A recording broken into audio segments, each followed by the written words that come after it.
ആശാ വർക്കേഴ്സിന്റെ ഓണറേറിയത്തിനായി പ്രത്യേക ഫണ്ട് നൽകുന്നില്ല എന്ന് കേന്ദ്ര സർക്കാർ. ആരോഗ്യമേഖലയുടെ ശാക്തീകരണത്തിനായാണ് ഫണ്ട് അനുവദിക്കുന്നത്.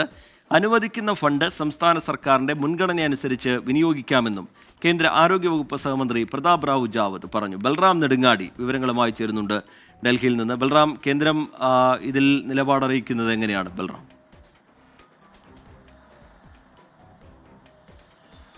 റീജിത്ത്, ലോക്സഭയിൽ എൻ കെ പ്രേമചന്ദ്രൻ എം പിയുടെ ചോദ്യത്തിനുള്ള മറുപടിയായാണ് കേന്ദ്ര ആരോഗ്യ സഹമന്ത്രി പ്രതാപ് ജാദവ് ഈ കാര്യങ്ങൾ വിശദീകരിച്ചത്.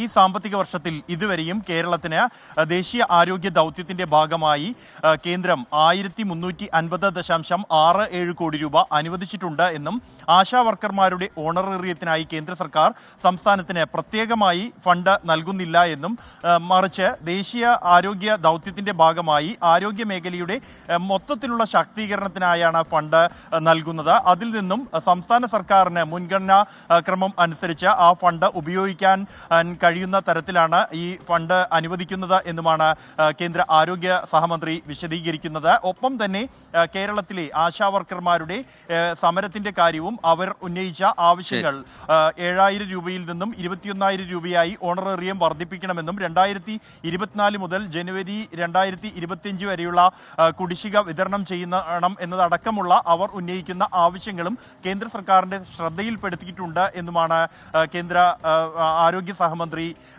ലോക്സഭയിൽ എൻ കെ പ്രേമചന്ദ്രന് മറുപടി നൽകിയിരിക്കുന്നത്. ശരി, ബൽറാം നെടുങ്ങാടി ഡൽഹിയിൽ നിന്ന് വിശദാംശങ്ങൾ നൽകുകയായിരുന്നു.